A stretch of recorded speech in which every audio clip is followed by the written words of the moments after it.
नमस्कार, सूबे की सरकार देख रहे हैं आप। आपके साथ मैं हूं सपना दीपक मल्तेशिया। बुलेटिन का आगाज करेंगे। मुख्यमंत्री नायब सिंह सैनी ने मंच से लोगों को संबोधित किया। इस दौरान बीजेपी की जीत का दावा करते हुए कहा कि तीसरी बार हरियाणा में बीजेपी की सरकार पूर्ण बहुमत के साथ बनने जा रही है। चंडीगढ़ में मुख्यमंत्री निवास के दरवाजे लोगों के लिए 24 घंटे खुले हैं। जब चाहे वहां आ सकते हैं। तो वहीं सीएम कांग्रेस पर निशाना साधना भी नहीं भूले। उन्होंने कांग्रेस सरकार पर भ्रष्टाचार के आरोप लगाए। सुगम करने का काम ये हमारी सरकार ने किया है। मैं आप लोगों से आज ये आग्रह करने के लिए आया हूं। मैं अंबाला की सरदारी से ये आग्रह करने के लिए आया कि हम सब यहां से इकट्ठे पैदल मार्च हम नॉमिनेशन के लिए यहां से चलेंगे और सभी कार्यकर्ताओं के हाथ में भाइयों पार्टी का झंडा लहराता हुआ होना चाहिए। एक जोश और उत्साह के साथ हम नॉमिनेशन फाइल करने के लिए जाएंगे। और आप लोगों से मैं यह भी अपील करना चाहूंगा, 1 महीने से कम का समय शेष बचा है और 1 महीने के इस समय के अंदर भाइयों हमने एक एक घर के अंदर, एक एक गांव के अंदर, एक एक व्यक्ति के पास जाकर के कमल का फूल खिलाने के लिए काम करना है। भाइयों आज जब मैं हरियाणा प्रदेश के कोने कोने के अंदर जाता हूं, लोग एक बात मुझे बोलते हैं, लोग बोलते हैं भाई चोर ने कहा काम तो गजब का कराया। और ये भी बात बोलते हैं कहा इसको कम समय मिला। अंबाला में बीजेपी ने जनसभा का आयोजन किया, जिसमें सीएम नायब सिंह सैनी ने भी शिरकत की। इस मौके पर मंच पर पहुंचने पर मंत्री असीम गोयल ने सीएम सैनी का पगड़ी पहनाकर जोरदार स्वागत किया, जिसके बाद सीएम नायब सिंह सैनी ने जनसभा को संबोधित किया।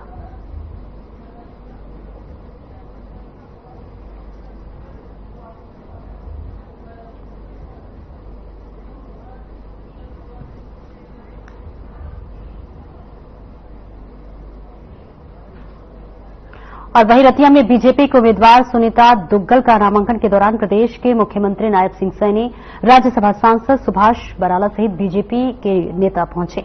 इस दौरान मुख्यमंत्री ने रोड शो भी किया। अपने संबोधन में सीएम सैनी ने कांग्रेस पार्टी पर जमकर निशाना साधा और बीजेपी के 10 सालों के कार्यकाल की उपलब्धियां गिनाई।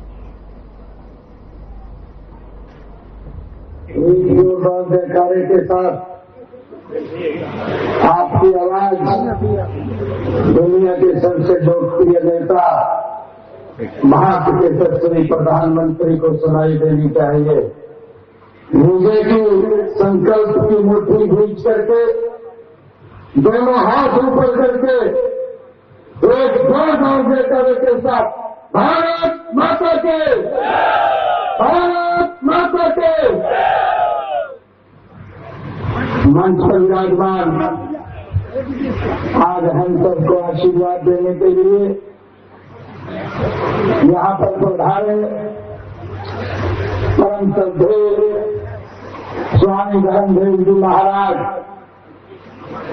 मंच पर विराजमान आप सबका आशीर्वाद लेने के लिए आज यहाँ पर पधारी है बहुत ही प्रखर नेत्री। भाइयों मैं आप लोगों को कहना चाहता हूं कि अगर कोई काम लेकर के मोदी जी के पास चले जाए तो मोदी जी तुरंत इनके काम को कभी जवाब दे देते और काम को तुरंत कार्य करने का आदेश पारित कर देते हैं।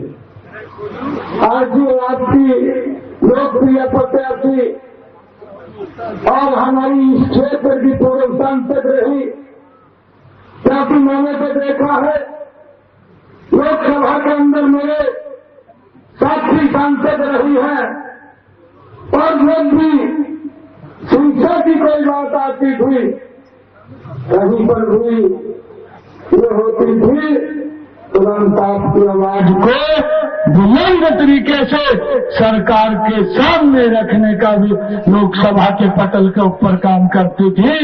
ऐसी आपकी लोकप्रिय प्रत्याशी सुनीता दुग्गल जी हमारे बीच में भारतीय जनता पार्टी के बहुत ही वरिष्ठ नेता, लगातार हरियाणा प्रदेश के अध्यक्ष रहे, विभिन्न पदों के ऊपर जिन्होंने भारतीय जनता पार्टी को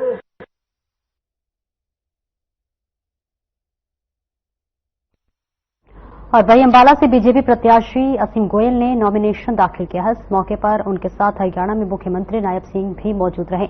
नॉमिनेशन से पहले अम्बाला के मानव चौक के पास जनसभा का भी आयोजन किया गया। सीएम सैनी और असीम गोयल ने लोगों को संबोधित किया। जनसभा के बाद एसडीएम ऑफिस तक रोड शो भी निकाला गया, जिसमें भारी संख्या में बीजेपी कार्यकर्ता मौजूद रहे।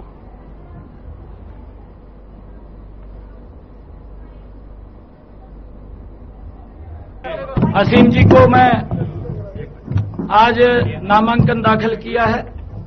मैं इनको बहुत बहुत बधाई और शुभकामनाएं देता हूं। असीम गोयल जी ने अम्बाला के विकास में एक नई दिशा देने का काम पिछले 10 वर्षों में किया है। आज भी अम्बाला के लोगों का आशीर्वाद लेने के लिए और अम्बाला के लोगों का आशीर्वाद मिले, आज नामांकन असीम गोयल जी ने दाखिल किया है। मेरा परम सौभाग्य है कि जिस भूमि के ऊपर मैंने लंबे समय तक काम किया है, आज उस भूमि के ऊपर मैंने अम्बाला के लोगों को ये अपील भी किया है कि आप अपने बेटे भाई को यहां से भरपूर आशीर्वाद दें। और 4 की 4 अम्बाला जिला की, जब मैं जिलाध्यक्ष था, यहां से मैंने 4 विधानसभाएं जीती थी। मुझे पूर्ण विश्वास है अम्बाला की सरदारी के ऊपर, अम्बाला के लोगों के ऊपर 8 तारीख को जब रिजल्ट आएगा, 4 की 4 अम्बाला जिला की विधानसभाएं चंडीगढ़ के अंदर जाएंगी। और हमने ये भी कहा है कि जितने विकास की गति हमने पिछले 10 वर्षों में की है, आदरणीय नरेंद्र मोदी जी के नेतृत्व के अंदर तीसरी बार हम फिर बहुत गति से पूरे प्रदेश का विकास करने के लिए कृत संकल्पबद्ध हैं।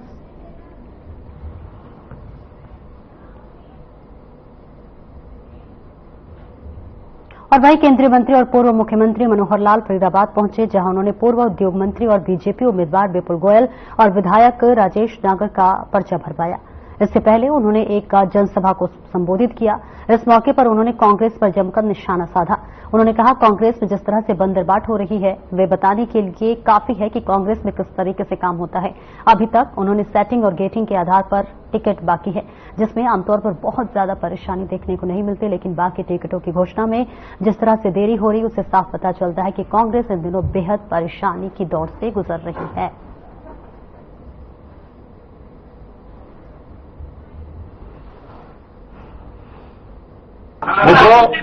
जैसा हमको पता है कि लोकतंत्र का ये पर्व हर 5 साल बाद आता है। हरियाणा विधानसभा नामांकन शुरू हो गए हैं।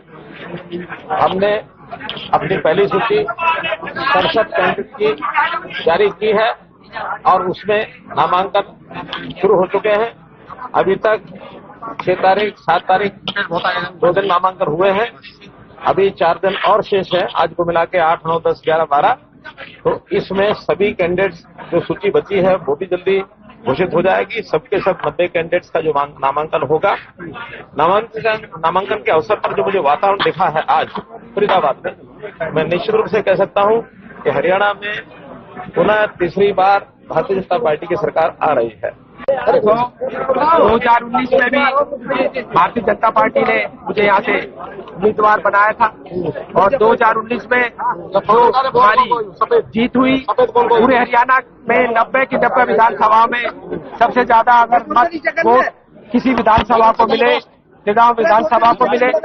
और इसी तरह से 2024 के इस चुनाव में भी हम अपने पुराने रिकॉर्ड को हम पहले नंबर पर 90 के 90 में आएंगे और पहले से ज्यादा मत और ज्यादा वोट लेकर अपने रिकॉर्ड को तोड़ेंगे। सबसे पहले मैं माननीय मनोहर लाल जी का, कृष्णपाल जी का, नरेंद्र गुप्ता जी का धन्यवाद करूंगा कि आज वो नामांकन भराने के लिए मेरे साथ आए और फरीदाबाद की देव तुल्य जनता का आभार व्यक्त करूंगा कि सुबह सुबह इतनी संख्या में पहुंचकर उन्होंने मुझे आशीर्वाद देने का काम किया। उनका चेहरे की खुशी और उनका उत्साह बता रहा था। अब की बार 1 लाख बार जिस तरीके हम देख रहे हैं कि जो अभी तक का मैदान साफ है, कांग्रेस के कोई प्रत्याशी भी सामने नहीं आ पाया, किस तरीके से देखते हैं?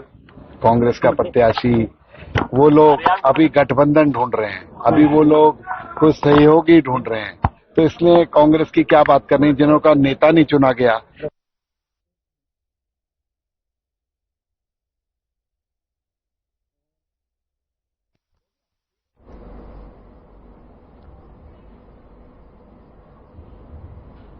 और वक्त चला एक छोटे से ब्रेक का, जल्द लौटते हैं।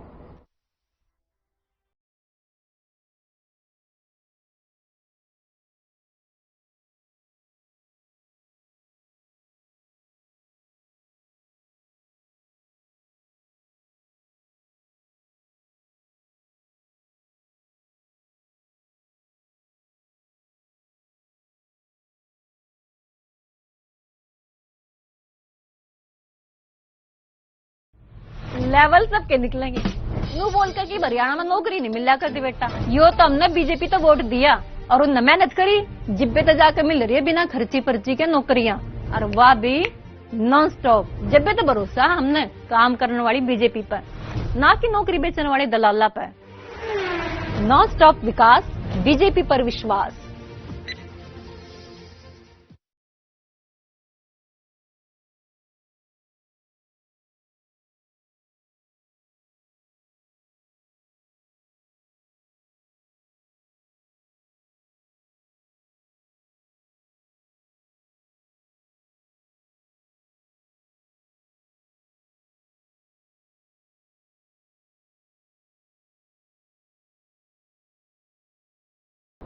ब्रेक के बाद एक बार फिर से स्वागत है आपका बढ़ते खबरों की ओर। पंचकुला में आम आदमी पार्टी के जिला अध्यक्ष रंजीत उप्पल बीजेपी में शामिल हो गए हैं।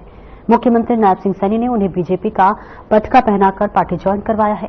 वहीं इस दौरान राज्यसभा सांसद कार्तिकेय शर्मा भी मौजूद रहे। बताया जा रहा है कि अब पार्टी के जिला अध्यक्ष बीजेपी में शामिल होने से पार्टी को मजबूती मिलेगी।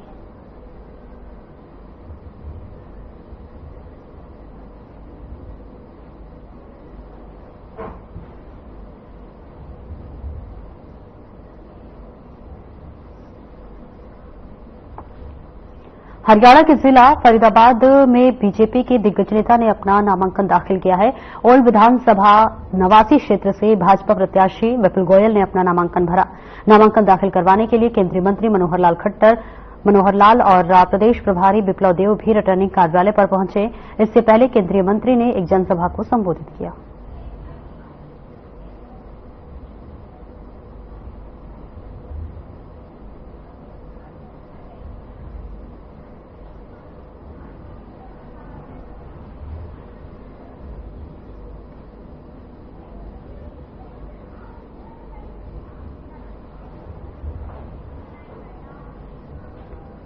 और वहीं आम आदमी पार्टी ने जिला अध्यक्ष रंजीत उप्पल आम आदमी पार्टी को छोड़कर बीजेपी में शामिल हो गए हैं। रंजीत उप्पल के साथ आम आदमी पार्टी के कई और पदाधिकारी भी बीजेपी में शामिल हो गए हैं। आपको बताते चले कि कालका विधानसभा सीट से बीजेपी प्रत्याशी शक्ति रानी शर्मा ने रंजीत उप्पल और साथियों का पार्टी में स्वागत किया है। उन्होंने उम्मीद जताई है कि रंजीत उप्पल और साथियों के साथ आने से पार्टी को मजबूती मिली है। वहीं रंजीत उप्पल ने भी बीजेपी को मजबूत करने का आश्वासन दिया। रंजीत उप्पल ने कहा कि आम आदमी पार्टी के पास कोई एजेंडा नहीं और न ही आम आदमी पार्टी में कार्यकर्ता की कोई पूछ है।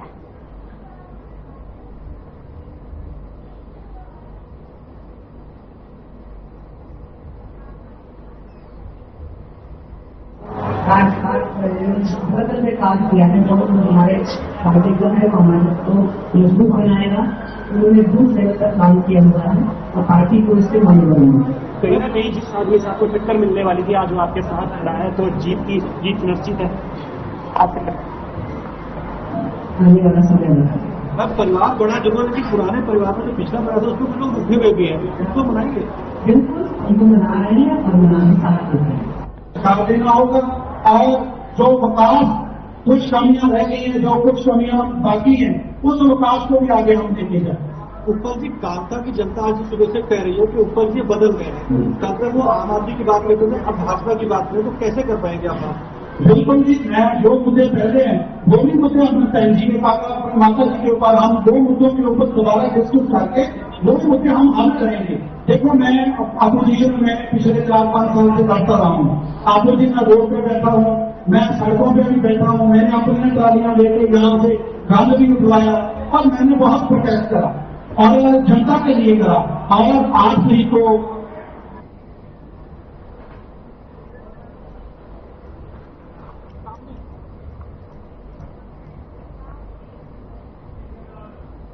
हरियाणा विधानसभा चुनाव को लेकर आम आदमी पार्टी ने अपने उम्मीदवारों की पहली सूची जारी कर दी है। आम आदमी पार्टी की पहली सूची में 20 उम्मीदवारों के नाम है, जिनमें सीनियर वाइस प्रेसिडेंट अनुराग ढांगा का भी नाम है, जो कि कलायत से चुनाव लड़ेंगे। आम आदमी पार्टी की इस लिस्ट के बाद अब कांग्रेस और आप के बीच गठबंधन के कयासों पर भी विराम लग गया है।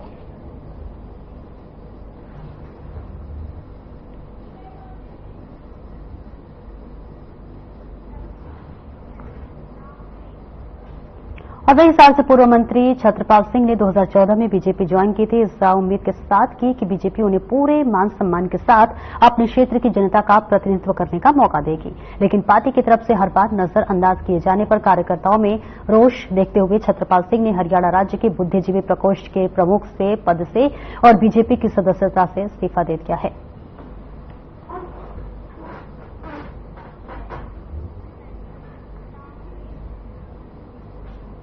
और वक्त हो चला एक छोटे से ब्रेक का, जल्द लौटते हैं।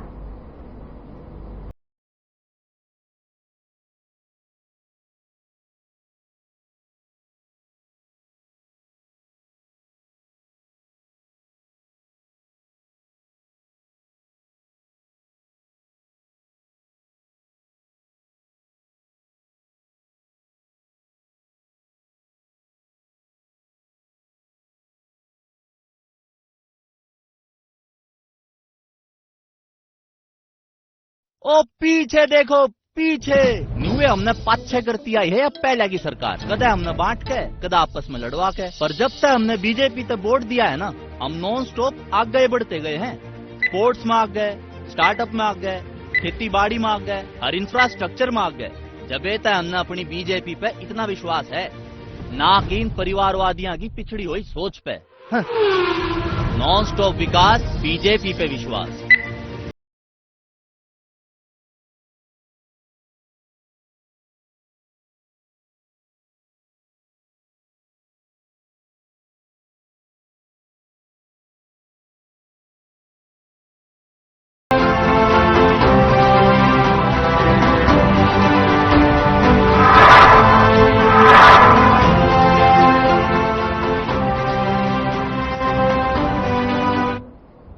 और ब्रेक के बाद एक बार फिर से स्वागत है आपका। बढ़ते खबरों की ओर। महेंद्रगढ़ से कांग्रेस प्रत्याशी राव दान सिंह ने नामांकन दाखिल किया।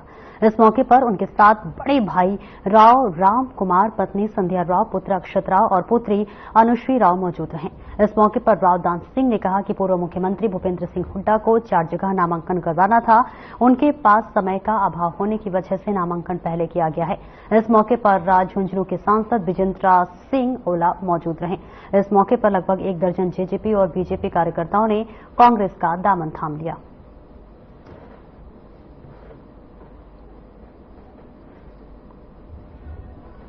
देखिए, महेंद्रगढ़ की जनता को संदेश यही है, एक निवेदन के साथ कि 10 साल की उन्होंने भारतीय जनता पार्टी की सरकारें देखी हैं। जिस आशा, अपेक्षा, उमंग और विश्वास वो लोग एक्सपेक्ट कर रहे थे कि अच्छे दिन आएंगे, विकास कराएंगे, वो कुछ भी नहीं मिला। मिला तो निराशा। बेरोजगारी में युवा भटक रहे हैं, किसान अपनी फसल के भाव के लिए भटक रहा है, आम आदमी का जीवन महंगाई से पीड़ित है, कानून व्यवस्था बिगड़ी हुई है। इन परिस्थितियों के अंदर पूरे प्रदेश में एक माहौल बना हुआ है परिवर्तन का, और वो परिवर्तन चाहते हैं कांग्रेस का, क्योंकि उन्होंने कांग्रेस की जो सरकारें देखी और विशेष तौर पर 10 साल, क्योंकि आप सबको मालूम है कि अब चुनाव की प्रक्रिया शुरू हो चुकी है और आज भूपेंद्र सिंह हुड्डा जी को 4 नामांकन कराने थे, अभी तीसरे में आए हैं, चौथे में गन्नौर उनको पहुंचना है। समय की पाबंदी है 3 बजे तक। मैं ज्यादा कुछ नहीं कहूंगा, लेकिन कुछ क्षणों के अंदर मैं जरूर ये याद दिलाना चाहूंगा कि महेंद्रगढ़ के नामान मतदाताओं, याद करो आप उन 10 सालों को जो अतीत के जो भूपेंद्र सिंह हुड्डा जी के टाइम के थे। इस महेंद्रगढ़ की दशा और दिशा किस तरह से बदली गई थी वो किसी से छुपी नहीं है। अनेकों नेता आए और चले गए, अनेकों मुख्यमंत्री आए और चले गए, अनेकों मंत्री बदलते रहे, कुर्सियां बदलती रही, लेकिन किसी ने इस महेंद्रगढ़ के भाग्य को बदलने का प्रयास नहीं किया। हमारा जिले का नाम महेंद्रगढ़ हेडक्वार्टर नारनौल रहा और उसी तरह से हम पिछड़ेपन के साथ में जूझते रहे। मैं आपको याद दिलाना चाहूंगा कि इंसान की जिंदगी में शिक्षा से बड़ी कोई जरूरत नहीं होती। पूरे हरियाणा में एक सेंट्रल यूनिवर्सिटी मिलनी थी तो राव साहब ने कहा महेंद्रगढ़ में मिलेगी, पूरे हरियाणा में मिलेगी। कोई भी काम हुआ, IMT हुआ, कोई काम हुआ, हर बात के लिए राव साहब ने आपकी लड़ाई लड़ी और मैंने तो भाई महेंद्रगढ़ को MP बनाने के लिए भेजा था राव साहब जी को, ताकि आवाज आपकी पार्लियामेंट में जाए। चलो वो कोई बात नहीं, लेकिन विधानसभा में इनको भेज देना ताकि आपकी मजबूती आवाज हो, क्योंकि आज पूरे हरियाणा में एक हवा चल रही है। मैं सारे हरियाणा में घूम रहा हूं, 36 बिरादरी ये फैसला कर चुकी है कि अगली सरकार कांग्रेस पार्टी की सरकार होगी। भाजपा जा रही है, कांग्रेस आ रही है, ये सारा नारा है।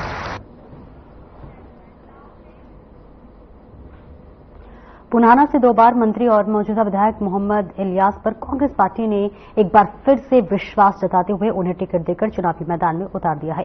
कांग्रेस पार्टी की पहली लिस्ट में 32 सीटों की घोषणा की थी, जिसमें मेवात से 3 सीटों पर अपने प्रत्याशियों को टिकट दे दिए थे। वहीं नूंह से मौजूदा विधायक आफ्ताब अहमद, पुनाना से मोहम्मद इलियास तो वहीं फिरोजपुर झिरका से विधायक मामन खान इंजीनियर को पार्टी ने टिकट देकर चुनावी मैदान में उतारा है। वहीं पुनाना विधानसभा से मोहम्मद इलियास को टिकट मिलने के बाद मेवात पहुंचने पर लोगों ने फूल माला और पगड़ी बांधकर उनका जोरदार स्वागत किया। इतना ही नहीं, रोजका में उससे पुनाना तक के रोड शो किया गया, जिसमें जनसैलाब उमड़ पड़ा और जगह जगह किए गए भव्य स्वागत।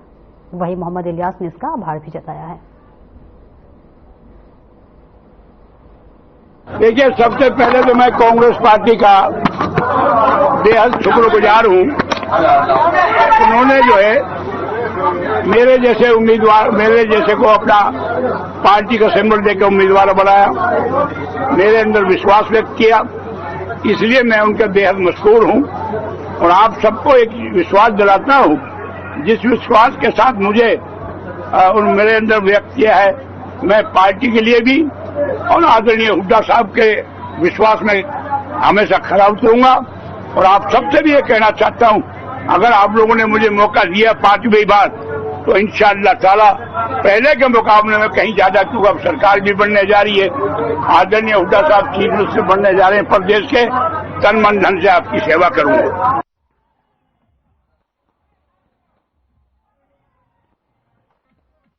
फिलहाल ये तस्वीरें आपको दिखा रहे हैं, जहां पर बताते चले कि विधायक मोहम्मद इलियास को टिकट मिल गया है और इसी के साथ साथ जो नामांकन की प्रक्रिया है वो भी जारी इस वक्त है। और इसी के साथ साथ तमाम जो दिग्गज है, तमाम जो उम्मीदवार हैं, उन्हें टिकट दिया गया है। टिकट मिलने के बाद मेवात पहुंचे हैं, जहां पर जनता ने उनका फूल मालाओं के साथ भव्य स्वागत किया है। और तस्वीरें भी आपको दिखा रहे हैं, जहां पर तमाम कार्यकर्ता और समर्थकों ने फूल माला लिए हुए खड़े हुए और इसी के साथ साथ नेता के पहुंचने पर जोरदार स्वागत किया गया है, फूल माला पहनाकर स्वागत किया है, यानी जनता ने भव्य स्वागत किया है। ये पूरी तस्वीरें आपको दिखा रहे हैं, जहां विधायक मोहम्मद इलियास को टिकट मिला है और टिकट मिलने की खुशी में जो उनके समर्थक हैं, जो उनके कार्यकर्ता हैं, वो जो है स्वागत करते हुए नजर आ रहे हैं। देखिए कितनी संख्या में भीड़ भी यहां पर मौजूद है। इनकी मौजूदगी में वो खुशी और वो हर्षोल्लास के साथ स्वागत करते हुए नजर आ रहे हैं। और इसी के साथ साथ आपको बताते चले कि यहां पर टिकट मिलने की खुशी में ये ढोल नगाड़ों के साथ भी जो है समर्थक जो है हर्षोल्लास के साथ अपने नेता को फूल माला पहनाकर स्वागत करते हुए नजर आ रहे हैं। तो देखिए, उम्मीदवारों की जो लिस्ट है वो लगातार घोषित किया जा रहा है, जहां पर कांग्रेस ने अपने तमाम उम्मीदवारों की लिस्ट भी जारी कर दी और जो बचे हैं उसकी भी अब घोषणा होने बाकी है। लेकिन इस बीच आपको बताते चले कि इलियास को टिकट मिला और जिसके बाद जनता ने उनका भव्य स्वागत किया है, फूल माला पहनाते हुए उनका जोरदार तरीके से भव्य स्वागत किया है। बता दें, हरियाणा में देखिए विधानसभा चुनाव है, 5 अक्टूबर को चुनाव होगा, 8 अक्टूबर को मतगणना होगा। उससे पहले लगातार जो चुनावी बिगुल है वो बजता हुआ नजर आ रहा है और इस बीच टिकट का वितरण बात कर ले वो होता हुआ नजर आ रहा है। और इस बीच विधायक मोहम्मद इलियास को टिकट मिला है, जिसकी खुशी उनके समर्थकों, उनके कार्यकर्ताओं में देखने को मिल रही है, जहां पर उनकी मौजूदगी में भीड़ ने उनका फूल मालाओं के साथ जोरदार स्वागत किया। तो वहीं उनके समर्थकों में खुशी और हर्षोल्लास की वो तस्वीरें भी जो है हम आपसे साझा करते हुए नजर आ रहे हैं। देखिए, विधायक की मौजूदगी में तमाम उनके जो समर्थक हैं, तो उनके कार्यकर्ता हैं, वो इस वक्त नजर आ रहे हैं, जिन्होंने खुशी और उल्लास जाहिर की है और इसी के साथ साथ अपने विधायक को अपने बीच पाकर फूले नहीं समाया, जिसमें उनके भव्य स्वागत करते हुए नजर आ रहे हैं। फूलमालाओं के साथ उन्होंने जोरदार स्वागत किया। तो देखिए, विधायक मेवात पहुंचे हुए हैं और मेवात पहुंचते ही उनके जो समर्थक हैं वो नजर आए। यहां भीड़ की मौजूदगी भी ये बता रही है कि कहीं ना कहीं देखिए उनको कितना समर्थन मिलता हुआ नजर आ रहा है। और इसी के साथ साथ जैसे ही वो मेवात पहुंचे, वहां उनके जो समर्थक थे वो फूलमाला पहनाकर उनका भव्य स्वागत किए हैं। तो इस बीच ये तस्वीरें भी हम आपको लगातार दिखा रहे हैं, जहां पर विधायक मोहम्मद इलियास मेवात पहुंचे और मेवात पहुंचते ही यहां पर हजारों की हजारों भीड़ उनके सामने नजर आई और उनके जो समर्थक थे वो खुशी और वो हर्षोल्लास के साथ जो है उनके चेहरे पर नजर आई। और इस बुलेटिन में इतना ही। खबरों का सिलसिला आगे भी जारी रहेगा। नमस्कार।